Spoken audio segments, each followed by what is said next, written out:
All right, so we're going to start second panel. And we're going to start by introducing each project. Maybe describe a little bit also personal story, how you got into crypto in the first place and kind of like journey up to now. Should I start? Okay. So, hey everyone, my name is Sebastien Borget. I'm the CEO and co-founder of the Sandbox. The Sandbox, it's a decentralized gaming platform where users can make voxel, 3D block, digital Legos, assets and games, and monetize them through non-fungible tokens and cryptocurrency. My background, so I'm an entrepreneur. I've made 3 companies, sold them. Last one was a mobile game studio focused on builder games. One of them being a license called the Sandbox, which we launched in 2012. And after 40 million installs and becoming a large success, we decided to upgrade and bring into a new version that this time would be on the blockchain and utilize a non-fungible token to quite disrupt the existing sandbox game like Minecraft or Roblox to provide more value to the users, specifically the creators.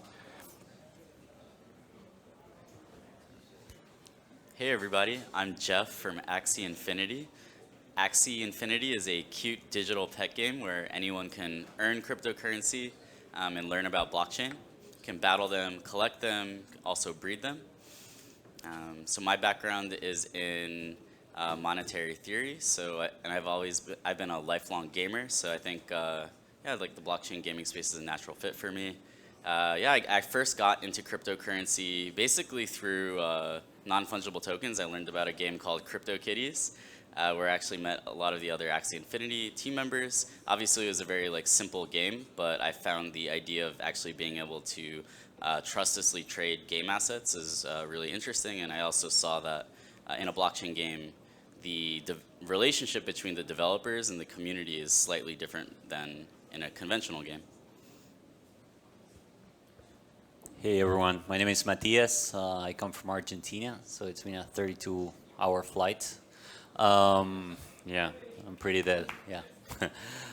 Anyways, I'm with Experimental. Experimental is a blockchain gaming studio. We created the RTS game Crypto Wars, which is basically you have to create a village, build buildings, summon an army, and go attack your opponents. It's one of the most played blockchain games with 2,000 monthly active users, which is nothing for the gaming industry, and it's a lot for the blockchain gaming industry.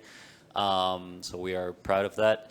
And then we also launched infrastructure, a piece of infrastructure called Hookpad, which basically lets you really easily query the blockchain and get data to your app or DApp.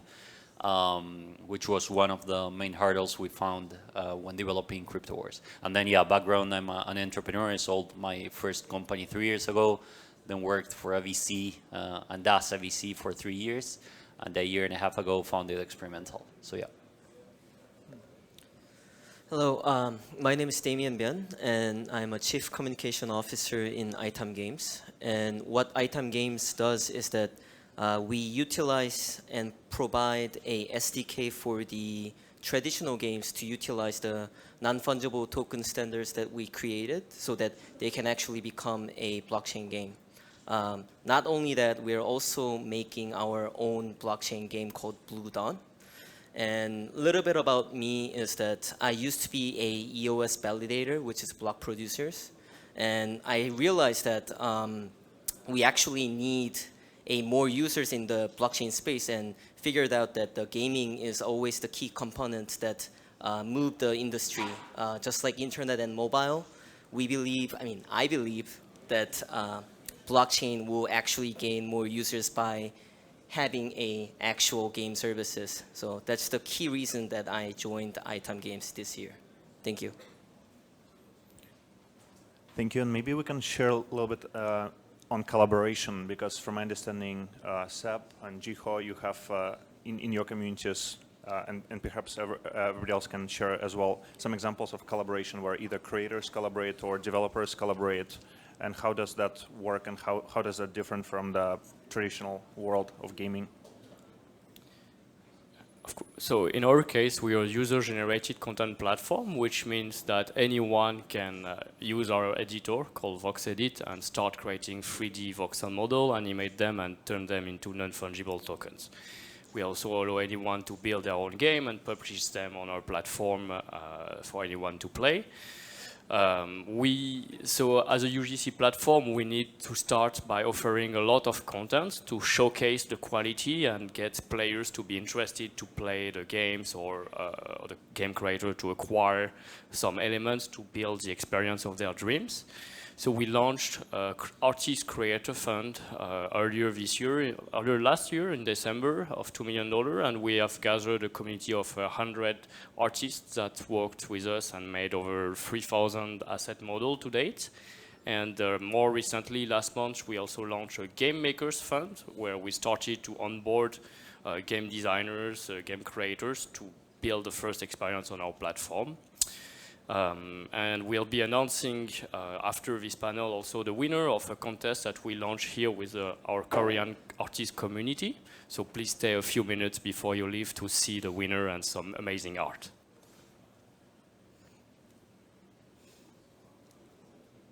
So I think blockchain, one of its core tenets is this idea of how do you incentivize contributions to an open source project. And I think what we see with our game is that, obviously because a lot of the game data is on the blockchain and we've, opened up our API, it's quite natural for our community. A lot of them tend to be developers because right now a lot of the crypto community happens to be very technical. It's very natural for them to want to kind of build tools that help make the game playing experience easier. They've also built things like mini games. So an interesting thing is that, while we can like incentivize them with different tokenized rewards, they're also inherently they're already inherently incentivized to add value to the assets that they already own within the game economy, right? So they own game assets, they want to make the game more popular, so they end up making different guides, these websites, different content that brings more users into the universe, makes the game more popular, and therefore accrues value to the tokenized game assets that they own. Yeah, for us it's also the same. It's mainly content. We have like this crazy users that they spend like hours just building, tutorials or like videos or whatever. Then yesterday we had this guy who sent us like a 10 page long script for a movie. Which is completely like ridiculous, but they do that stuff, which is great. So for us, we're collaborating with more of the traditional mobile games.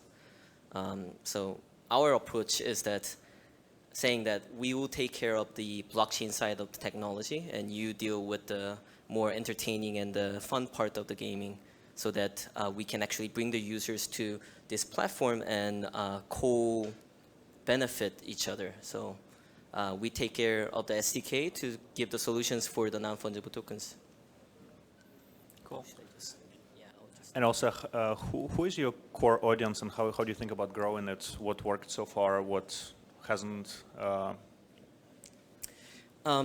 So, like I said from the beginning, introducing myself, it's really hard to say that there is any amount of users here in blockchain space. I mean, there are quite big users that spends lots of money on it, but number-wise, it's quite small.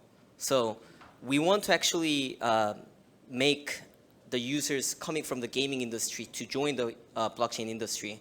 So I'll say we are actually targeting for the traditional gaming market to actually utilize and learn about the blockchain technology. We started out targeting the crypto market, then we realized it's basically super small. So we basically changed the whole process of onboarding to our game. Now it's like a simple, traditional game where you log in with your email and password and no MetaMask or anything. And only when you have a motivation to actually learn about private keys and cryptocurrency and all this stuff, that means you actually won a prize or whatever, you have some value to, to cash out, then you have to learn and you can do it. But if not, you can just play without knowing anything about this. So I did user interviews, around 60 of them, and every single one of our users that I talked to actually see Axie Infinity as an investment for them. So what that tells me is that a lot of our like early core community are crypto people, and kind of see it as an investment. I think that's okay, because although the number of users are small, if you see yourself as an investor in a product, you're therefore incentivized to actually add value to it. So far, what we've attracted many content creators, cryptocurrency whales, and people who are just like really fanatic about Axie Infinity. In the future, we do plan on targeting more kind of conventional users. So one thing that we're working on right now is a mobile application with traditional login system.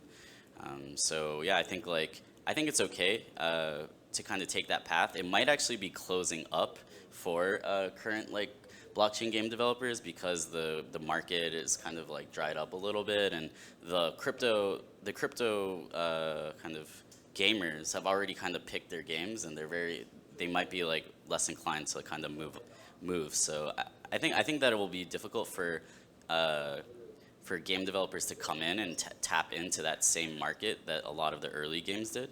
So yeah, I'm very interested in seeing what are the different kind of strategies that different teams kind of employ to bring in the kind of mass market consumer.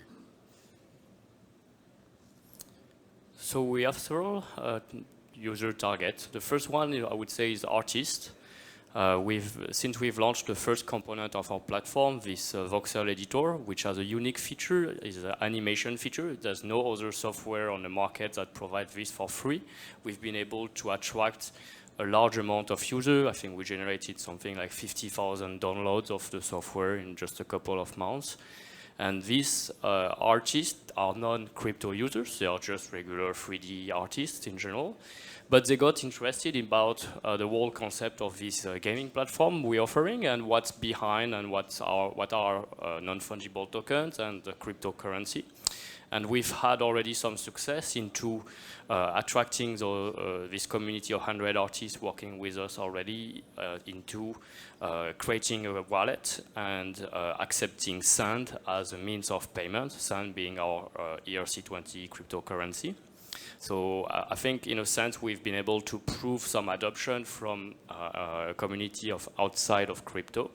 The second target we have, I would say, is game creators. We just started tapping into it, and it's quite a large audience. We know Minecraft or Roblox have over 100 million monthly active players, so there's still a million of players we can attract to build their games on our platform. And lastly, there's still, I believe, enough users interested into creating a portfolio of different tokens, including Sand, and potentially participate in value creation without necessarily being a player or an artist. And this is the strategy that we are currently working in putting in place to increase the number of Sand holders before we prepare for a potential public listing. And also we can maybe talk a little bit about play to earn or earn to play rather models, because the gaming space evolved from the place where it was very expensive to purchase the game to the place where it was mobile gaming became free to play model became a thing for the past decade. And now we have this new model where gamers can actually play and earn. So maybe we can touch on that as well. Yes, so the idea is we empower creators so they can monetize fully their creation, which is something never seen before on any other platform. Essentially, they can monetize 100% of the price they set for their creation without any fee or any cut, like 30% from a certain store or distribution platform. And then anyone, even known as a creator, can start trading the NFT on secondary marketplace as well. So I believe there's some good incentive here. And last of all, because this is a gaming platform, you can earn gems while playing and trade those gems to creators to improve the assets they make, which I believe builds a circular economy between players and creators who are trading time for money. So I think that actually making play to earn like kind of like a viable kind of motto or like rallying call for this space, I think will be very important. I think we still have a lot of work to do. So I'm actually very interested in, so a lot of at the beginning of the blockchain gaming space, people were very interested in like interoperability of game assets, like this game, like working with this game. I'm actually kind of like bearish on that. Like I don't find that very compelling, but I'm more interested in like how can we hook up like some of these very powerful DeFi smart contracts, these mechanisms, and use those as potential sources of income for gaming communities. So that's something that I think like there will be some announcements about coming soon. Yeah, and then I think what we've already seen in our ecosystem. For example, there's one student from Singapore who I think he's made around $20,000 like playing Axie Infinity. He's one of those guys who like always wins the tournaments. So yeah, I think like it really kind of if a game is just about entertainment, I think it really limits the scope of what a game can actually be. And when you add this economic component into it, it really like bonds the community in an interesting way, and basically aligns incentives between the players and the team members, where you're both like going towards the same goal, and your community starts to act like members of the team. So in the beginning, like we had to be like very active in Discord, like answering all these questions. But now the community, like especially like when we're traveling, we can't like be in the Discord channel like chatting with our players all the time. But our players will know that they're like, oh, the team is in Korea right now, so like we have to step it up. Like we have to help like onboard new users. They all know like what the end goal is, and it's because there are also like economic incentives for them to act in that way.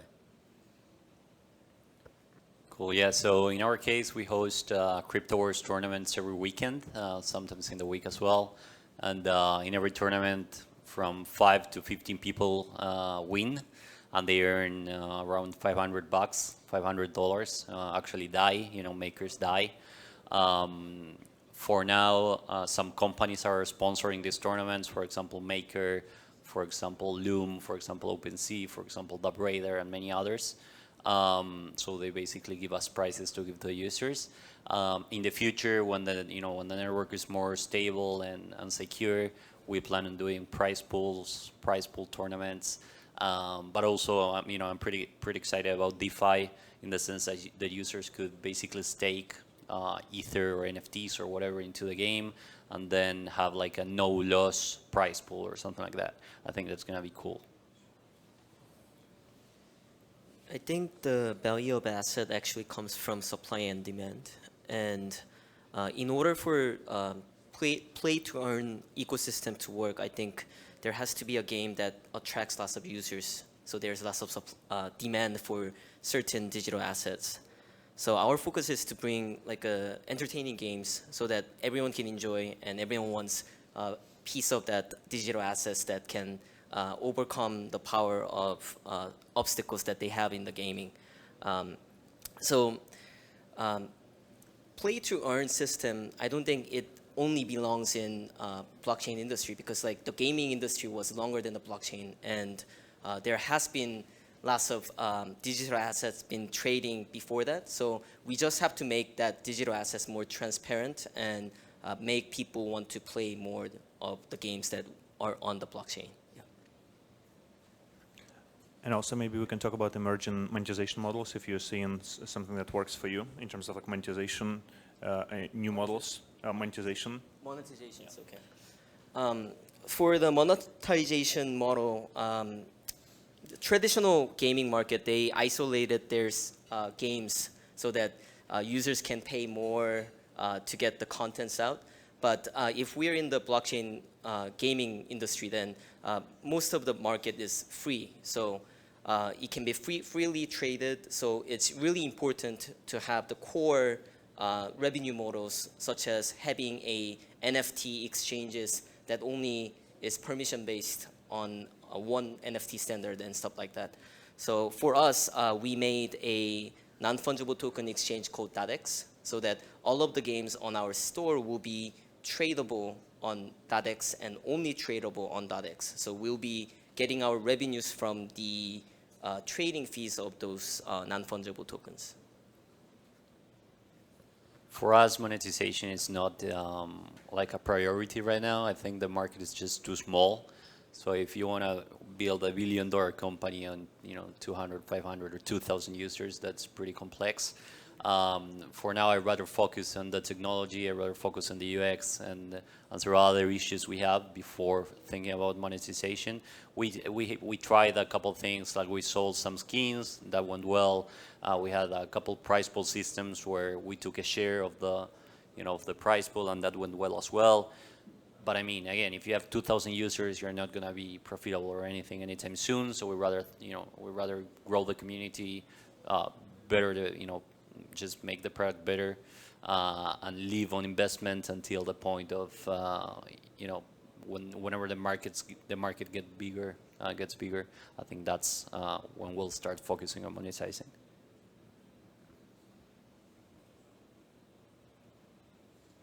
So I do think that blockchain games kind of open up a lot of really interesting monetization avenues. So one issue that I believe currently exists in the conventional gaming market is the difficulty for indie game developers to actually fund their games. So either you'd have to go to a publisher, or you might do a crowdfunding campaign.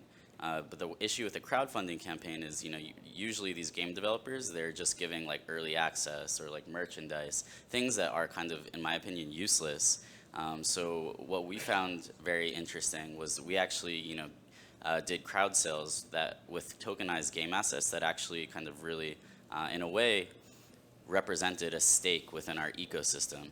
And I think that really empowered our users. And when the users feel like they're buying a part of the game and are making a bet on the future success of the game, they're much more willing to spend money. So the average, although our community is relatively small, the average spend within our ecosystem is around $600.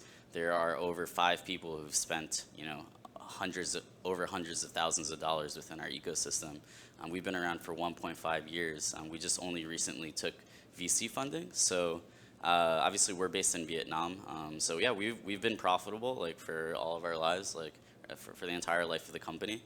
I think we've made around $1.5 million, and for most of that time we only had 5 team members. So I think, yeah, the market is saying that there's a business model there. But yeah, right now I think like the focus for the industry is now like, okay, some of these teams have funding, now it's how can we attract more users.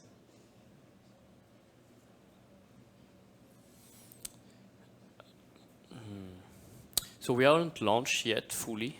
We only launched the first component, as I was saying, the editor. We are preparing for launching our marketplace, which will inaugurate the capacity for players to trade player-to-player tokenized game asset as non-fungible tokens. Part of our business model is to charge a 3% transaction fee on every player-to-player transaction made on our primary marketplace, this fee being paid by the buyer side. But we think like mostly the revenue will come from the purchase of the land. So the land will have a map with a certain amount of limited resource, and we'll begin pre-selling part of the map to players in advance so that they can own this part of the map and use it later on for publishing their own game. So as Jeff was saying, it's this model where you can pre-sell part of your content or game item is a way for the community to be among the first to potentially participate in the value creation of the economy of the platform and benefit from it, or work with you to attract new players into this community as it also benefits themselves. Secondary, since we are a game platform project which has its own token, Sand. We'll also use Sand and manage the supply versus the demand of this Sand token so that the price of the token will potentially accrue in value and then generate more revenue for us and for the holder of Sand. And also, have you seen any innovative work done on usability side of things? We talked in the first panel a little bit about wallets and things like that. I was wondering if you have seen something interesting on that front. How do you ensure that blockchain is hidden from the user? I think blockchain games have to be as accessible as possible to the user. The experience has to be really immediate. And one thing I repeat to my team is who was reading the user manual when they were playing video games before? And usually nobody. You just launch the game on your mobile phone or the console back then and you try to play it, and by trial error you figure it out. But very quickly in a step you're part of the fun of the experience. And that's what we're trying to reproduce on our platform by offering a seamless access as possible to the dashboard, where you can start interacting without having to go through the complex hurdle of either setting up MetaMask or understanding what it is all about and read a lot of text before you can jump into it and figure out by yourself what it is and why you would like it or not.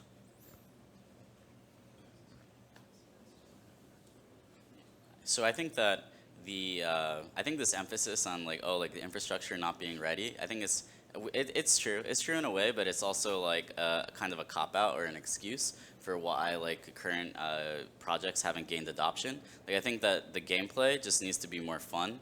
The benefits have to be more clear. If people know, hey, this is an amazing game with amazing art that looks, and my friend made money playing it, so I want to play, they'll go through like a more complicated like process. They just, right now we're asking them to like take all these hurdles with where the benefit is not exactly clear. That said, yeah, I'm very bullish on basically smart contract wallets where you just map an email address to a wallet and you can just have either an email or a social sign-in. I think that's going to be like definitely something that we see more of in the future. Yeah, I also I'm interested in layer 2 solutions like Loom Network, Matic, and some of these other protocols that are releasing that where theoretically, right, the user experience would be better, where there's less gas or no gas and faster confirmation times. I guess one issue is just that we're usually making sacrifices for security if we want to have more usability. But right now, the value of the game assets stored in these game economies is not so vast that security issues are I guess super paramount. But yeah, that's one area of contention that we'll see people probably talk about a little bit more as we start to see teams that make very user-friendly solutions that people more decentralization focused people might ask difficult questions about. I agree in the sense that we have to show more clearly the value to the users. I think that's true. But I also think infrastructure and UX is shit right now. And why is that? Because when we launched, we launched several different tournaments and at several different times. And the first couple tournaments went down every single time because the network was just, I don't know, too many users for that network, and it was probably 500 people. So it's it's really, really early. And when you give that experience to the users, it's you go back every time you go a step forward and 3 back every time. Because users obviously get mad when they've been playing for maybe 12 hours and then you do a rollback or whatever. When we launched, we had the Loom network went down for 3 times in the first week or something like this.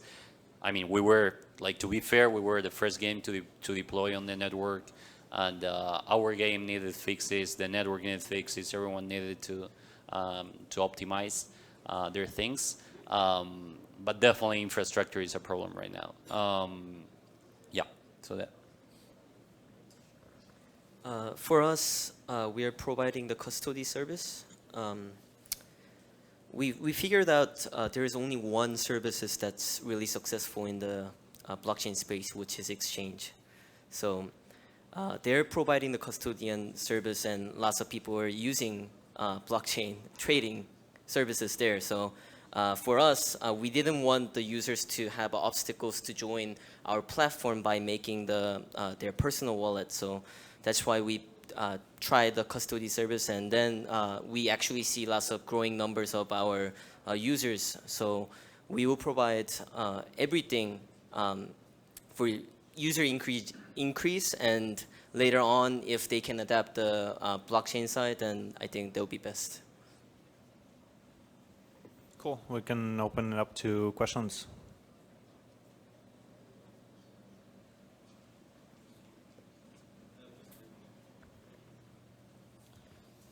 I have one question about, in general, about founding, raising fund with blockchain games.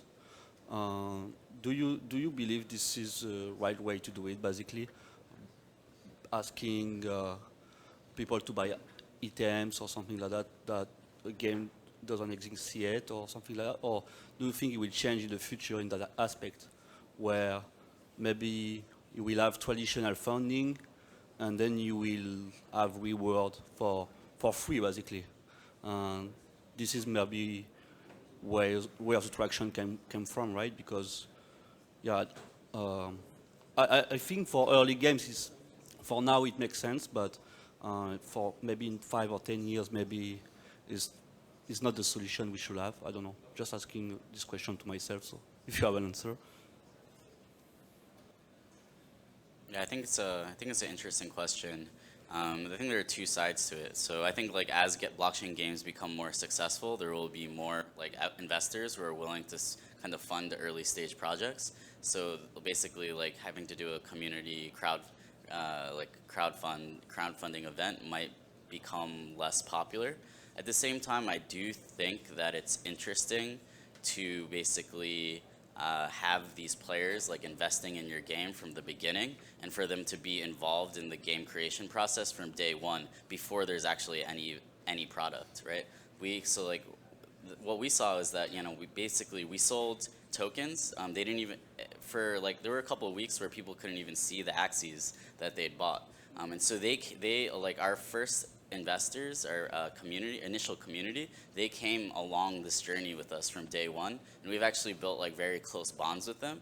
And they're so happy with like all the progress, and they're always like so willing to test and basically do a lot of work for us. So I do think that is a special type of relationship that only gets developed when you do ask these people to come in and support the project monetarily from the beginning.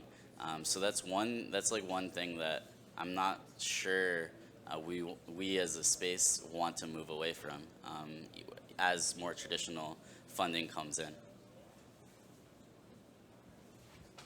Sorry.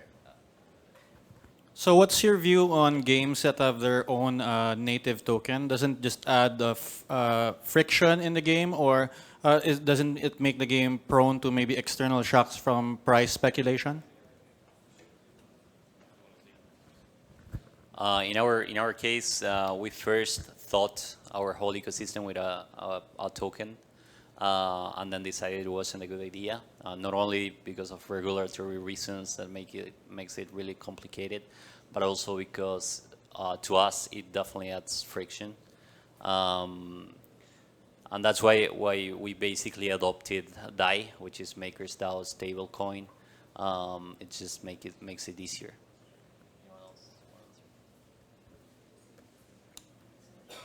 I think for a blockchain game to decide if they should use a token or not, they really have to think what purpose this token should have. Is it just a medium of transaction, and can it be replaced by just any cryptocurrency like Bitcoin or ETH? Or using my token, the user will have other benefits, like it can be staked for some benefits in the economy, etc. From the developers' point of view, having your own token provides several advantages. The main one is that you can control the supply and the demand on the economy, and as such you are not so much dependent on the fluctuation, sometimes the hyper fluctuation of those main cryptocurrencies. And so you can work through game mechanics and potentially other ways to make sure you are the community of users and the holders of the token still remain highly interested and beneficial on your platform or game. So I think a native token comes with a variety of pros and cons. I'm generally more on the pro side. So I think that a native token allows you to give some, basically to some mechanism for you to actually align incentives with your community. So if you're holding a token and your community is also holding a token, and you're both basically incentivized to add value to that token, it means that your community can act like a team member And they also know that your incentives are also to kind of help them. So I think it creates that interesting dynamic. In terms of like adding friction, I think a lot of it requires some like kind of clever engineering with like meta transactions. So like I also like really love DAI, and I think that a lot of the pricing in your economy should be based in DAI, but you can also have a token that accrues value through meta transactions. So say, for example, in our universe, someone can spend DAI, like let's say 100 DAI, and on the back end that will go towards buying our token off of DEXs, burning a part of it. So you can still have that stability of DAI within your ecosystem, but also have a value accrual mechanism that attracts investors and aligns incentives with your community. Yeah, I actually agree with Jeffrey, what he said. It's really important for the project has to decide what kind of usability that they're going to put on their native tokens. If it's just a payment system for your platform, then it's going to be really hard. It's going to make hard for the platform itself and the users to actually enjoy the game also. So I think it's really important when making their native tokens, they have to restructure all of the benefits that can come out from their native tokens, yeah. Cool. Any more questions?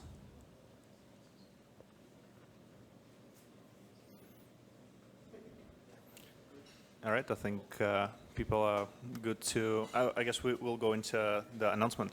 Yeah. Thank you. Before leaving, just 2 more minutes of your time, please. Yeah, 5 more minutes. This might be actually the best part of this meetup.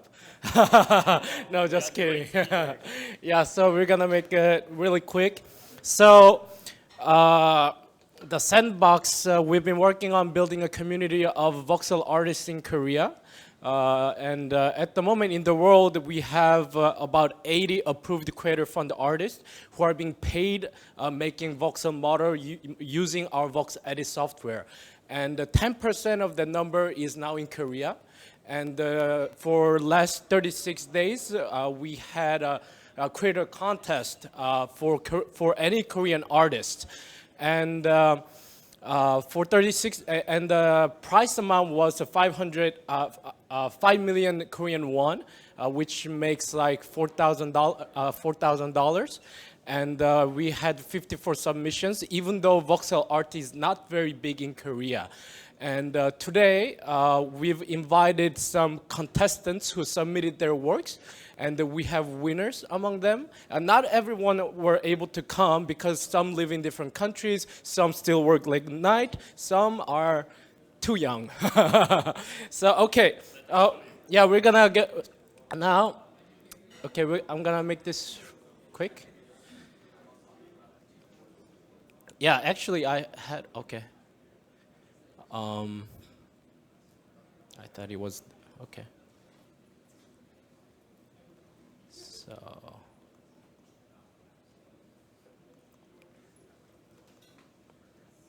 oh, perfect. Slideshow from, actually, okay, so career contest, I've already talked about. So this Vox Edit is the software that they had to use to make the game, to submit the work. And the download rating in the world has been increasing. So this is a contest overview. We use this to market in Facebook, Instagram, in various communities. And so there was a prize for 36 days, 54 submissions. And this is actually work from our community. This is called Hete, which is a Korea legendary tiger. We actually have a creator of this work here. Could you stand up? Yeah, it's that guy, Chakkevi. His ID is Chakkevi in the community. Yes. So here are some submissions, 54 submissions from the contest. So we are building our user base in Korea, and they're not only submitting the works, but they're very engaged in our community. They're being key opinion leaders, and which is a very good sign. So Yeah, I'll show you the top 5 to 10. So not everyone were able to come. Here were the top 5 to 10 actually. So Hete, Mushroom House, and Apartment, Viking Revenant, and the Demon, and this is another apartment. So I know. So Hete, Chakgebi, please stand up. I know Hugyam, right? Where's Hugyam? Which one did you make? Eh? Yellow, this one. Okay, he made this one. And lemon soda, which one did you make? Green, oh, mushroom? Green room? Oh, this one? Yeah, so they won the, a Korean way of saying 장려상, which is a participation prize. And they'll be getting 200,000 Korean wons each. But 25% of them will be Sen tokens. So please give them a big hand of applause. Yes. So next one is, this was top 4, Golem. We named this special award. This it was very colorful, but he wasn't able to make it here because he lives in another city. So now here's the third place. Third place is here. They don't know who's the winner yet. So the third place goes to Gwanghwamun Shinjun. Please come out.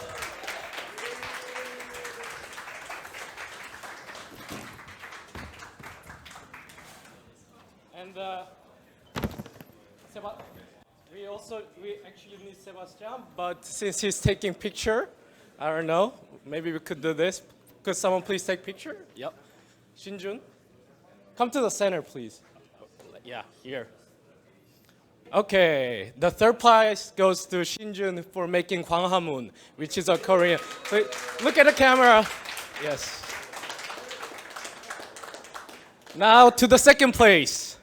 Second place is I don't see. Oh, okay. Okay. The second place goes to Santorini. Yes. So I mean, this is very international.